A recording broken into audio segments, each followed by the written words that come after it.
Assalamualaikum warahmatullahi wabarakatuh. Nama saya Ike Nur Rahmatul Mailia Winarto, mahasiswa dari Prodi Perbankan Syariah semester 4. Dalam video ini saya akan menjelaskan tugas remedi tentang kasus sengketa akad yang terjadi antara Bank Syariah Muamalat Mojokerto dan nasabah prioritas bernama Putin. Saya akan membahas 5 transaksi yang bermasalah dan menjelaskan jenis akad yang tepat, lengkap dengan dalil Al-Quran dan hadis, serta skema penjelasannya. Langsung saja, mari kita mulai dari transaksi yang pertama. Untuk yang pertama, yaitu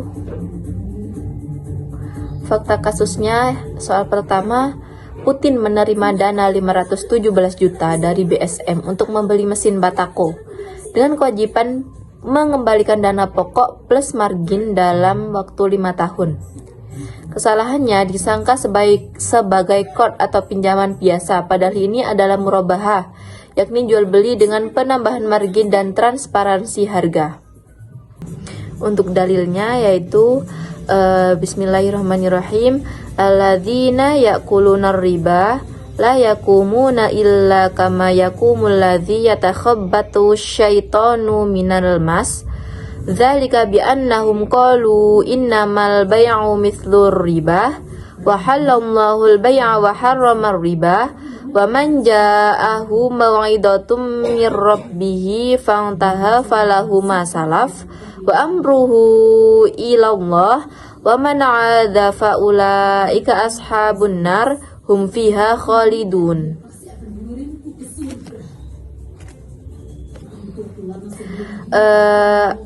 Quran Surat Al-Baqarah ayat 275 menjelaskan bahwa Allah menghalalkan jual beli dan mengharamkan riba, menegaskan bahwa transaksi yang berdasarkan kesepakatan dan tanpa unsur riba adalah sah.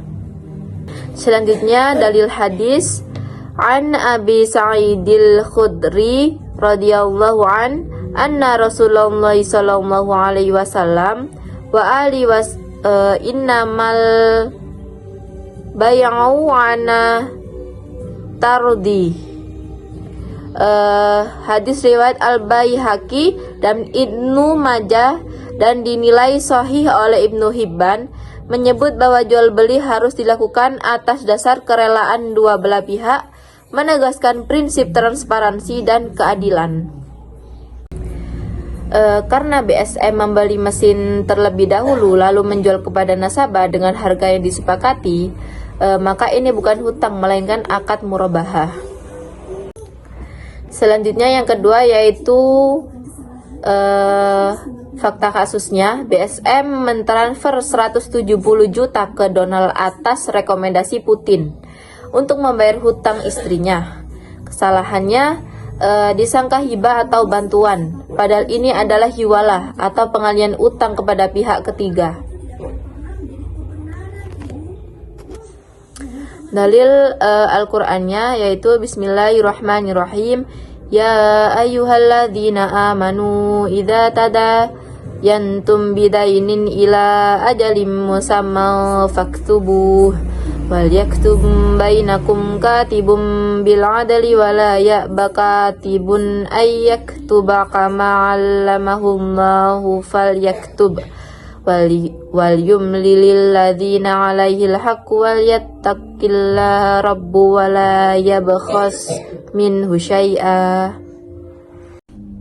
Nah, yaitu menekankan pentingnya mencatat utang secara tertib dan jelas agar tidak ada pihak yang dirugikan, menunjukkan bahwa utang adalah urusan serius dalam Islam. Meskipun tidak menyebut hiwalah secara langsung, ayat ini mendukung prinsip pengalihan utang yang dilakukan secara adil, transparan, dan disepakati oleh pihak yang merupakan inti dari akad hiwalah.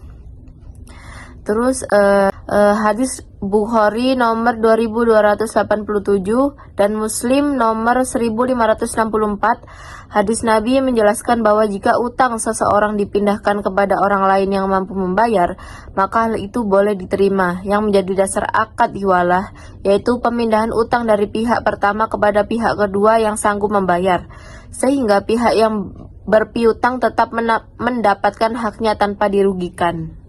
Alasannya yaitu Putin mengalihkan tanggungan ke BSM, lalu BSM yang membayar Donald. maka ini adalah akad hiwalah dan wajib ada kejelasan serta persetujuan semua pihak. Terus soal nomor 3 yaitu fakta kasusnya, BSM mencairkan 522 juta untuk pembangunan pabrik motor Harley bersama kolega Putin. BSM tidak ikut produksi, hanya menerima keuntungan. Kesalahannya disangka musyarakah, padahal BSM tidak ikut dalam usaha, hanya memberi modal dan menerima bagian keuntungan. Hasilnya dalil Al-Qur'annya, Bismillahirrahmanirrahim. Ya ayyuhalladzina amanu la ta'kulu amwalakum bainakum bil batili illa an takuna tijaratan an taradim minkum wa la taqtulu anfusakum innallaha kana bikum rahima. Quran Surat An-Nisa ayat 29. Dalam beberapa literatur bahwa asbabun nuzul dari ayat ini seperti yang dikisahkan oleh Ibnu Jahir, bahwa ayat ini diturunkan karena pada waktu para orang-orang Arab banyak yang melakukan kegiatan memakan harta dengan cara yang tidak syar'i. Yaitu selanjutnya hadis riwayat Muslim, Tirmizi, Nasai, Abu Daud dan Ibnu Majah dari Abu. Larangan ini muncul karena pada masa Rasulullah SAW beberapa orang melakukan praktik jual beli yang merugikan salah satu pihak atau mengandung unsur penipuan Hurairah. Untuk alasannya ini akad mudharabah karena dana dari BSM usaha dilakukan oleh nasabah, BSM hanya menerima nisbah keuntungan. Selanjutnya yaitu nomor 4. Fakta kasusnya itu Putin menerima 100 juta tanpa kejelasan, ternyata dari BSM sebagai reward atas pencapaian bisnis. Kesalahannya disangka hibah, tapi hibah tak ada unsur kompensasi atau tujuan. Sementara reward ini berkaitan dengan kinerja, yaitu jualah. Untuk dalil Al-Qur'annya yaitu Bismillahirrahmanirrahim. Qalu nafqidu suwa'al maliki waliman ja'a bi himlu ba'iri wa ana bi za'im. Quran Surat Yusuf ayat 72. Pelayanan raja berkata bahwa siapa yang menemukan piala raja akan diberi hadiah. Ini adalah bentuk jualah, janji imbalan atas hasil tertentu. Ayat ini menunjukkan kebolehan memberikan hadiah sebagai bentuk motivasi untuk menyelesaikan tugas.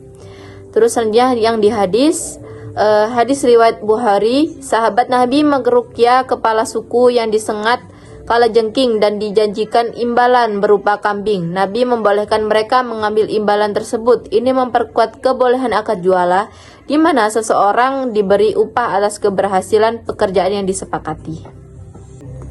Nah, untuk alasannya yaitu jualah adalah janji imbalan karena suatu hasil atau kinerja. Karena reward diberikan karena performa, bukan hibah bebas, maka ini jualah. Selanjutnya yaitu nomor 5, fakta kasusnya ada pemotongan otomatis 1,5 juta untuk pengadaan rumah masa depan anak nasabah. Nah, kesalahannya disangka IMBT, Ijarah Muntahiyah Bitamlik, atau sewa beli, padahal tidak ada objek sewa, hanya pemesanan rumah.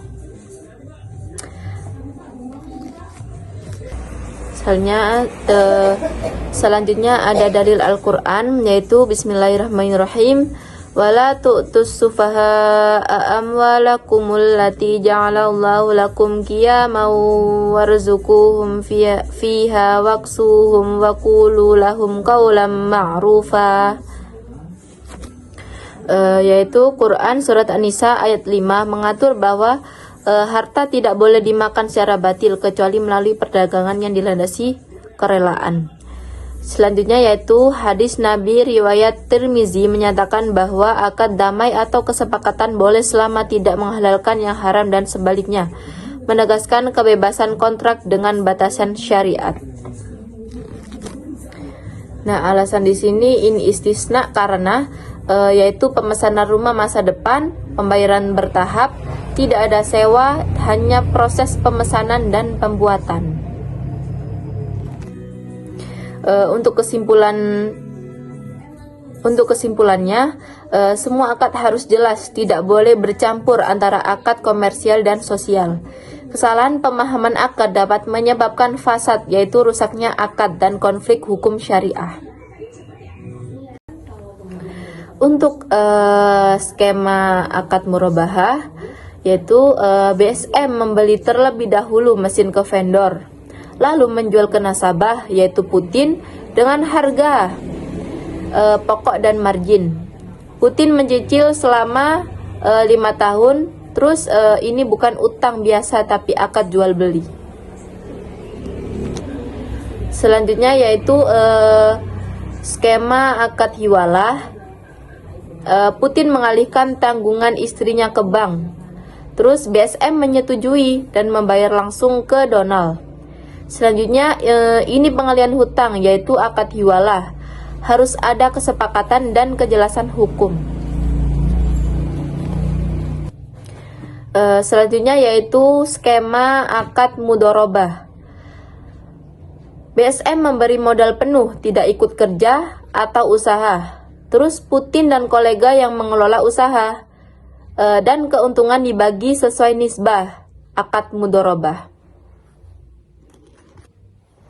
Selanjutnya yang nomor 4 yaitu jualah, yaitu skemanya reward diberikan karena hasil kerja membantu target bank. Selanjutnya ini bukan hibah karena ada syarat hasil tertentu, dan maka dari itu ini termasuk jualah, bukan pemberian bebas atau hibah. Selanjutnya yaitu skema yang terakhir, istisna. Putin memesan rumah untuk anaknya, dibayar bertahap 5 tahun. Selanjutnya tidak ada unsur sewa atau beda dengan IMBT. Maka ini istisna, yaitu pemesanan dengan pembayaran bertahap. Sekian penjelasan video dari saya. Kurang lebihnya mohon maaf apabila ada kesalahan kata yang tidak disengaja. Wassalamualaikum warahmatullahi wabarakatuh.